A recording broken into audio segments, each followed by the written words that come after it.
This conference will now be recorded. Well, hello and welcome to the Empress of Biz and Sal, the Duke of Business show. What we're doing today is helping you to take a look at your business, your ideas, your personal goals, and where you want to go during this time of enforced time at home, which can be very productive for you, meaning that most entrepreneurs, most business owners don't want to do this. See? Paperwork, whether it's on the computer or in a three-ring notebook. Most of us are scattered. We have our information all over the place. And Sal and I've been talking about is what can we do to make our businesses better? Or what can we do if you're thinking of buying a business and getting prepared? Because this period is going to pass. And when it passes, the person that is ready is going to have the benefit of jumping on opportunities quicker than other people. So we were thinking what we could do to get you prepared to do whatever you want to do. So welcome to all of us. This is JoAnn Forrester, the Empress of Biz, and this is Sal Acosta, the Duke of Business. And we're going to talk paperwork. Sal, you sell businesses and you help people sell and buy businesses. And this kind of got us into the conversation about what do business owners need to do before they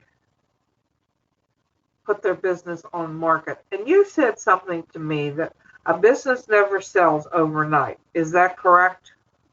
Yes, that is absolutely true. And first, of course, the coronavirus has thrown us into uncharted waters, and there's a lot of different cross currents that could impact everything we're going to talk about. And quite frankly, we're still in the thick of things. I mean, even the experts are having a hard time figuring out, when this is going to peak, when this is going to end, when the all clear is going to sound, and then what type of recovery we're going to have once we break out on the other side of this. But under normal circumstances, the rule of thumb is it usually takes you 6 to 9 months, maybe even a year to sell your business. And that's important because, again, right now we're going through this whole coronavirus pandemic and everything's a crisis and everything's a problem.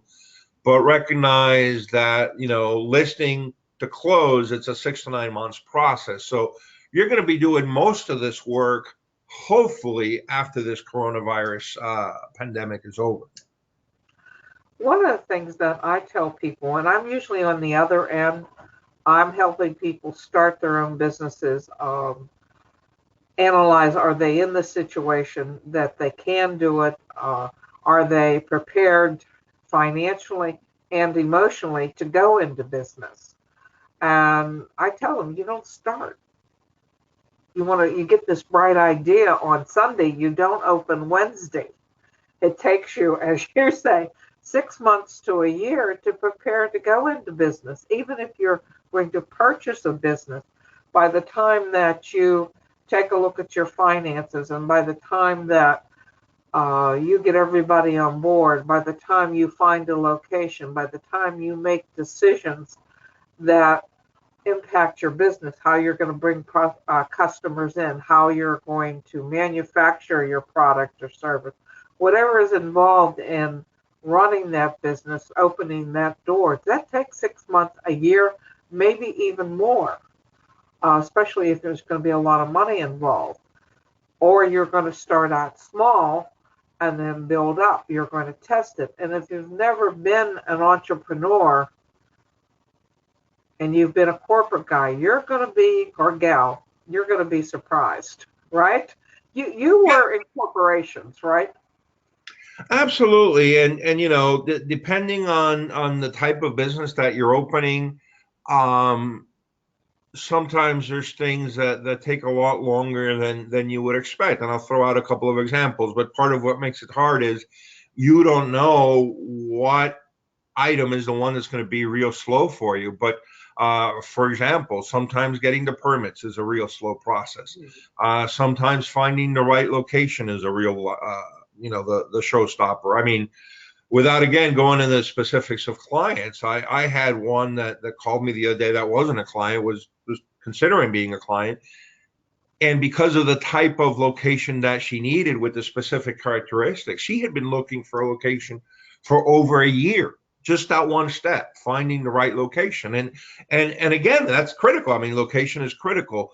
So lining up suppliers, fine tuning the product. So you never know for your specific business what is going to be sort of this gating item, but don't be surprised if there's a gating item out there that is really, really long.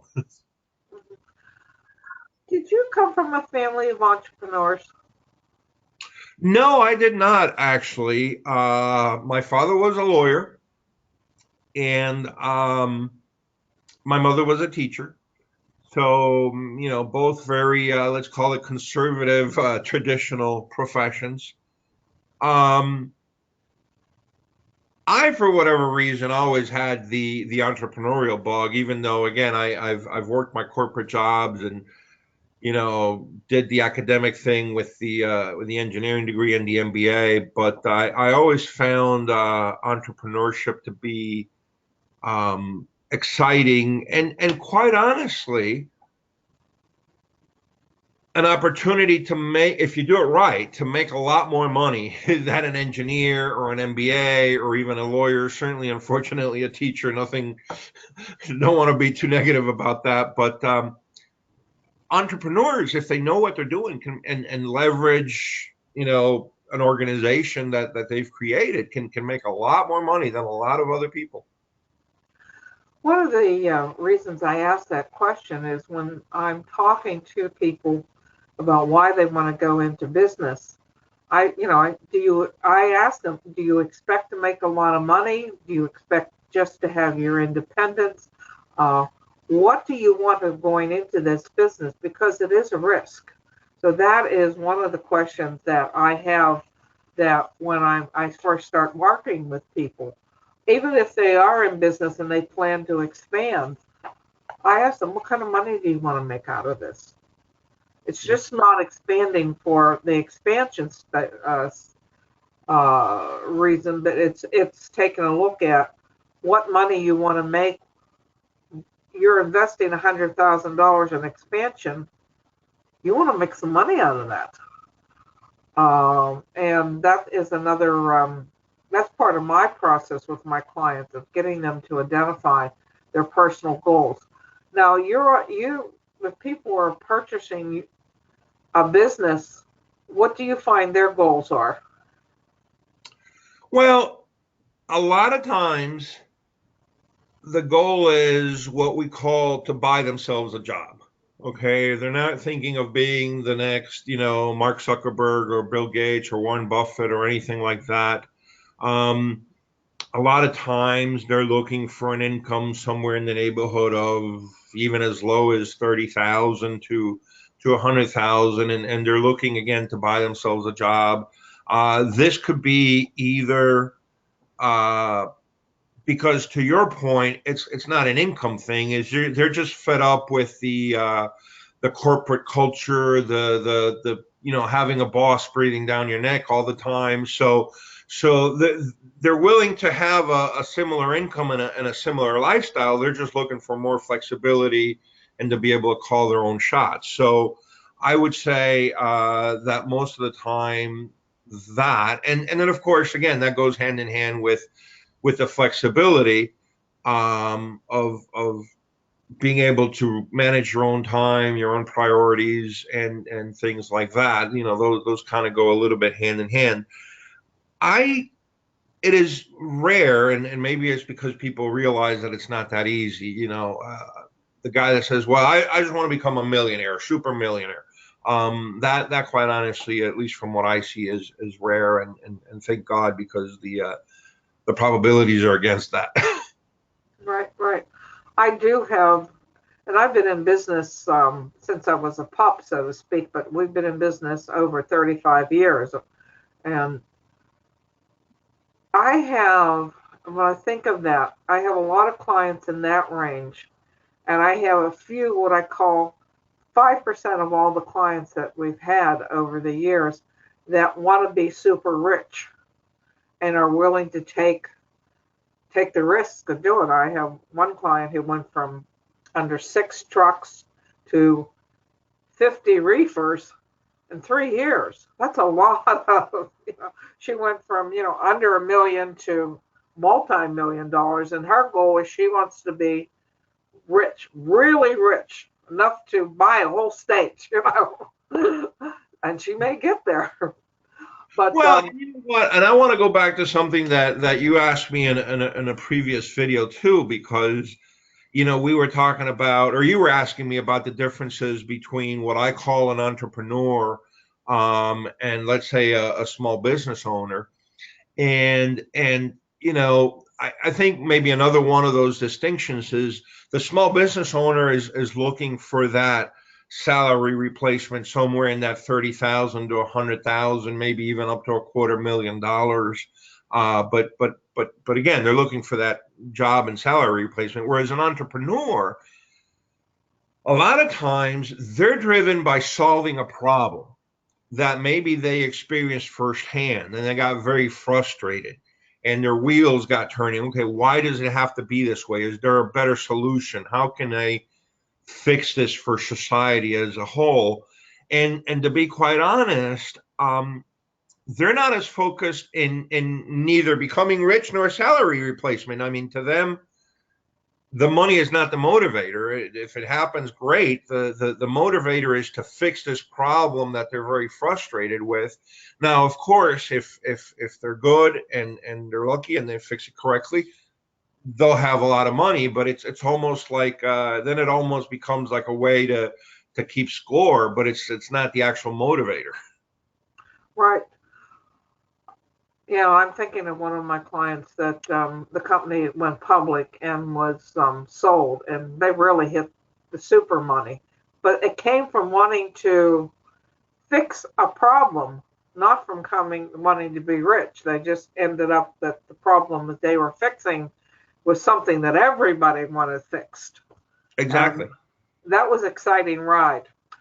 When I first start working with a client, and I'm assuming you're looking for similar information, I have them fill out a form that, basic things from, okay, your name, your address, your phone number, your cell, and the contact information, everybody that is involved in this possible deal. That's the first thing. And if you're going to sell a business, I would think that that person would want to have all that information that we're going to be talking about available to the prospective buyer. Now, I go into more personal details like, what kind of money are you bringing to the table? That do you have enough working capital? Is hospitalization going to be important to you?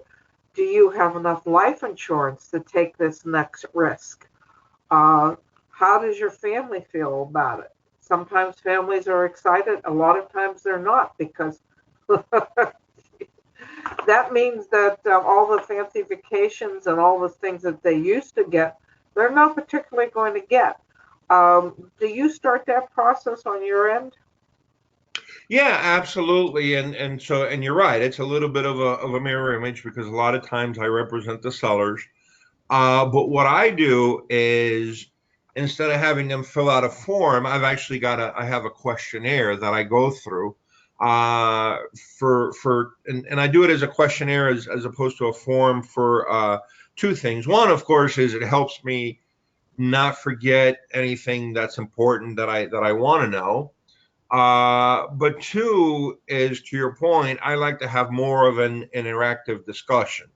And you're exactly right. Things like, okay, if you're going to sell your business, have you thought about what you're going to do?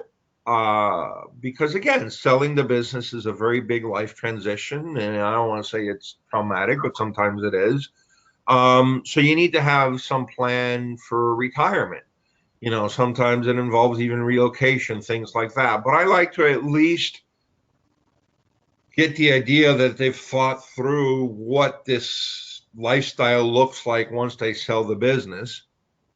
And to your point, is the family on board? Is the spouse on board? Things like that. And two, because a lot of times it's a retirement situation, we kind of have to match this up from two ends, right? Or maybe three ends. One is, how much money are they looking to get from the sale of the business? What is the business worth? Because those two things could be different sometimes, unfortunately, although ideally it should be the same or close. And then two, how does that fit into your retirement plan and your retirement finances? Meaning, is that the entire wealth that's going to support this retirement, and for how many years? Or are there other sources and whatever? And just to be clear, I'm not a financial planner, so I don't get involved with that. All I say is, look, make sure you talk to your financial planner, make sure you understand what your lifestyle and what your finances are going to look like once you retire. And then, of course, we get into things like, do you want to stay involved in some capacity as a consultant or not? For how long? How long are you willing to do a training and transition? So does it have to be 100% cash, or are you willing to, take some earnouts or whatever? And then, of course, maybe the only last thing, and that is more of a checklist. It's just a list of documents and information that we're going to need in order to get this process rolling. So again, this is a big questionnaire that requires multiple hours of conversation just to make sure that we're all aligned and everything kind of makes sense. One of the reasons I have my clients and I fill out this form, and so they've never owned their own business, is how much initiative do you have to actually do the paperwork? Because if you've been working for somebody else, you're used to being told what to do, and you perform in that parameter, and you have to, and you may have gotten promotions and your parameter expanded. But when you're your own boss, nobody's telling you what to do. You are the one telling you what to do. And let's see how much motivation you have to get things done, to do what needs to be done. And that was something that I developed over time. Now, I want to see where they're at. And I also want to see their strengths, and I want to see their weaknesses. And it's always an interesting process when I give them this 50-page thing, and or 50-question thing. And, the look on their face like, oh, God, I want away from doing paperwork. I want, like, wait a minute. Are you interested in owning your own business? Do you have enough initiative to think about what you want to do, initiative, motivation, to do this? And that's, I think I'm back in school. Yeah, you are. You're back in small business school. And this may be the only time I ever get them to get all the information down in one spot, as far as their personal goals and their financial statement, and their needs, as far as where the family's going. Is everybody cooperating? And I have done marriage counseling, and a lot of times the problems could have been avoided if we had talked first, and everybody got on board, or you didn't. When you sell a business, is there any surprises? Oh my God. I think the surprise would be that there's no surprises. But let me maybe address a little bit of what you were talking about. And at least from my side, when I represent the seller, I always charge them a monthly retainer. And I also tell them up front, these are the documents we're going to need to get this process going. So I think most people, most business owners recognize two things. One is, oh my God, I'm going to have to be writing a check to this guy every month. And two, if I don't provide these documents, nothing's going to happen, or we're not going to be effective. And so that check that I'm writing is basically money that I'm throwing away. So because of that, and still we have exceptions, but because of that, I would say maybe even 90%. I'm not even going to say 99%, but 90% of the people that work with me understand that as unfun as it is, and as boring and as tedious and whatever that it is to get this paperwork done, they have to do it, because again, otherwise they're throwing away money. Now, having said that, two things. One is, of course, I try to start the process with at least the minimum set of documentation required, so that they don't get overwhelmed. And two, because every buyer is going to ask for something slightly different. So beyond the basics, it's hard to predict what they're going to want, because every buyer is going to focus on a couple of different things. And two, part of the service that I provide is I am very organized to the borderline obsessive compulsive. So as long as you get the documents to me in any fashion, whether it's electronic, whether it's paper, I've had clients, believe it or not, still in this day and age, mail me stuff to the post office box.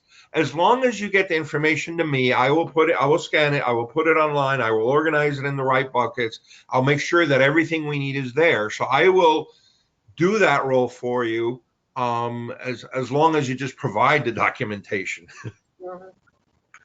So what kind of documentation do you need? Well, so again, starting with the absolute basics, and this changes a little bit on the business, but absolute basic documentation is 3 years of financial statements, typically income sheet and balance sheet, 3 years of tax returns, and usually a copy of the lease or the mortgage, assuming there's a lease or a mortgage. That's the absolute minimum. Beyond that, it would be ideal to have bank statements for 12 to 36 months, if you can get that out of your computer system from your bank. Depending on the business, if they have a lot of inventory, a list of inventory and values. If they have a lot of equipment, a list of, again, equipment and value. If they have a lot of employees, some type of payroll records.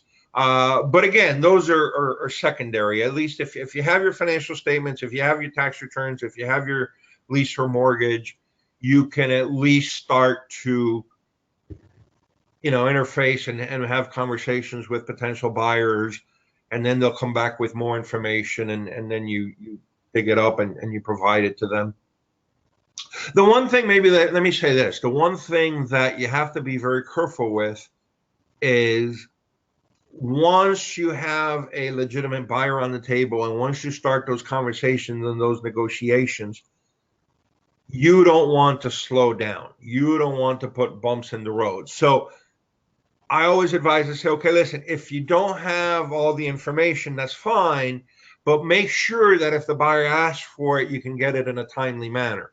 Because, just like we're trying to interface with as many qualified potential buyers as possible, it's reasonable to assume that that buyer is also talking to multiple sellers.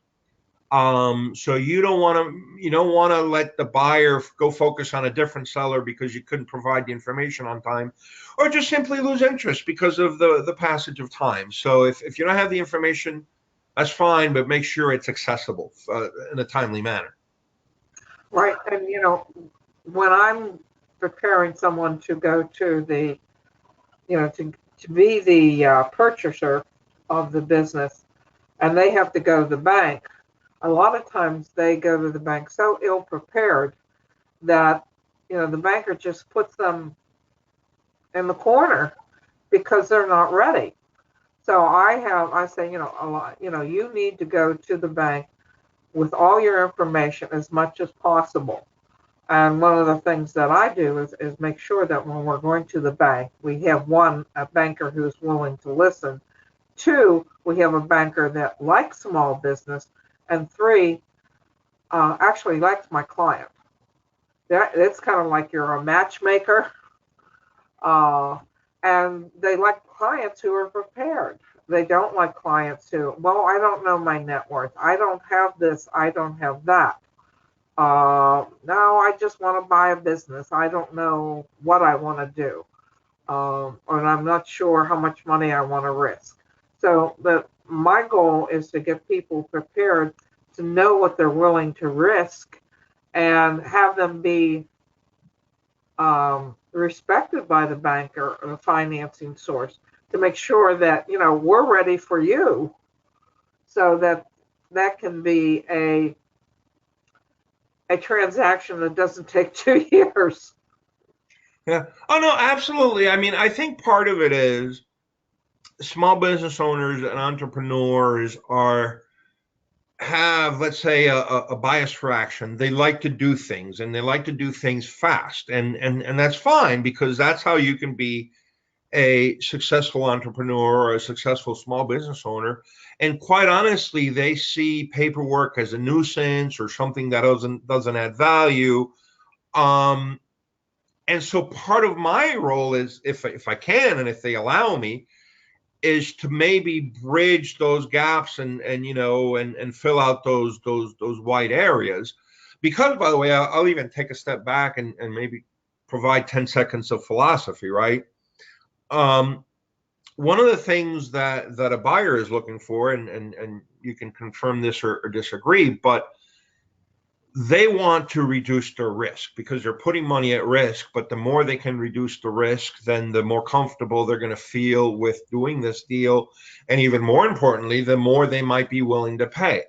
One of the ways that a potential seller can reduce that risk for the buyer is by providing more information, financial and otherwise.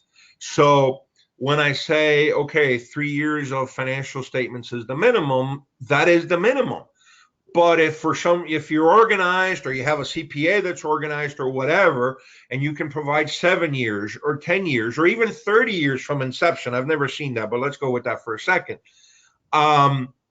That reduces the risk to the buyer because they can see, like, hey, not only has this been a good business for 3 years, this has been a good business for 10 years. Okay. And back in 2001, when the wheels were falling off the truck, and back in 2008, when the wheels were falling off the truck, just like they are now, this business survives. That makes me feel better. Um, so again, and not that you're going to maybe provide every single piece of information day one, because there is a little bit of a dance back and forth, but net at the end of the story, the more risk you can take from the buyer, and you can take it away by providing information, then the better price you're going to get, and the better chances of even just doing a transaction period you're going to get. Well, we've been talking almost, well, 30 minutes. And what I wanted to offer is that both of us have information that we could use. I have a form that if people are going to be a buyer, this is your preliminary. You need to think about, this is a form that outlines all the questions and some more that I've been talking about, but it helps you make decisions. When you sit down and you start writing and you start thinking about, ooh, what am I willing to risk? Do I need hospitalization? Do I have enough insurance? And I help my clients with it, and I guide them through it. But yes, you need the form to start filling out. So we have that form, and I'm sure you have a checklist that people would like to see if they are a seller. Sal, what's the best way for people to get a hold of you? Well, you can email me at my personal email. It's Sal 459 at yahoo.com. You can call me on my cell phone directly, area code 484-358-9470. And you can contact me, the Empress of Biz, JoAnn Forrester, at Empress, EMPRESS, of biz at gmail.com. That's Empress of Biz at gmail.com. and the office number is 412-440-6969. Both of us have paperwork, so to speak, that will be good for you and that we can you can take a look at and get to work if you're planning to sell. And this thing's going to pass, folks, and it has happened in the past before. It's not. We've had major disruptions. We just haven't been around. But I happen to be a history nerd, and the more I read history, I go, well, this has happened before. We'll get through it. But both of us have this paperwork. We're going to do more on this series of what's needed. I'd like to talk about the personal financial statement one time, because I found a lot of my clients don't know how to, or don't fill out a personal financial statement correctly. And so hopefully we'll do some further discussions on the things you need to impress your banker, to clarify what you want, and to make you a good either purchaser or seller of the business. So Sal, thank you for your time. And this is the Empress of Biz and Sal, the Duke of Business, wishing you a good and prosperous week, month, year. Well, thank you, JoAnn, and everybody stay healthy. Everybody stay indoors as much as possible, and we'll all get through this. And once we get through this, hopefully we can get the economy back on track. So thank you, everybody, for listening.